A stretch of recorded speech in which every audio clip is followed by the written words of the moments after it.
1997 সালের অক্টোবর মাস। আমেরিকা আর সোভিয়েত ইউনিয়নের স্নায়ুযুদ্ধ যেন তুঙ্গে।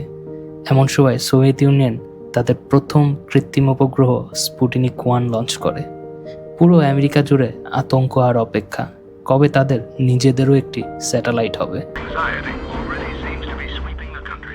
ওয়েস্ট ভার্জিনিয়ার কোলউড এমন একটি শহর যেখানে প্রায় সবাই কয়লার খনিতে কাজ করে আসছে প্রজন্ম থেকে প্রজন্ম।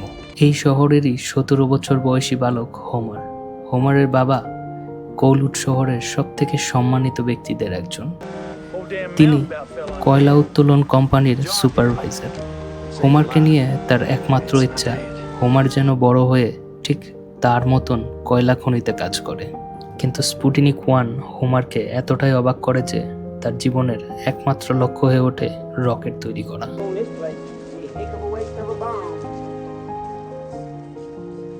শুরু হয় হোমারের রকেট তৈরির ব্যর্থতার যাত্রা, আর চলতে থাকে রকেট নিয়ে পড়াশোনা আর গবেষণা।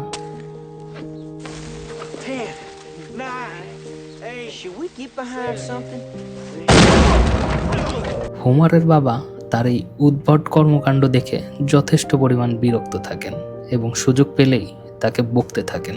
শহরের সবার বিরক্তিতে হোমার আর হোমারের বন্ধুরা রকেট এক্সপেরিমেন্ট চালাতে শুরু করে শহরের বাইরে, এবং এক সময় সেই এক্সপেরিমেন্ট দেখতে শহর থেকে লোকেরা আসতে শুরু করে। তো ফাইনালি এক্সপেরিমেন্ট সাকসেসফুল হতে থাকে আর হোমার আর তার বন্ধুরা ফেমাস হয়ে যায়।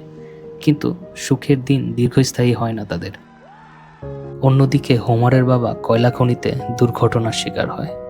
হোমারকে নিতে হয় তার পরিবারের দায়িত্ব। রকেট সায়েন্টিস্ট হওয়ার স্বপ্নটাকে মাটি চাপা দিয়ে সে 8-10টা ছেলের মতো মাইনিং কোম্পানিতে চাকরি শুরু করে।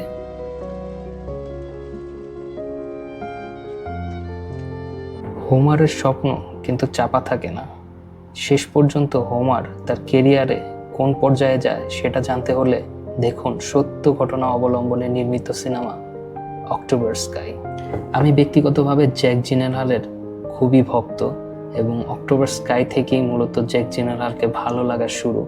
সো আপনারা যদি মোটিভেশনাল কোনো মুভি দেখতে পছন্দ করেন তাহলে October sky is a must watch. Thanks for watching.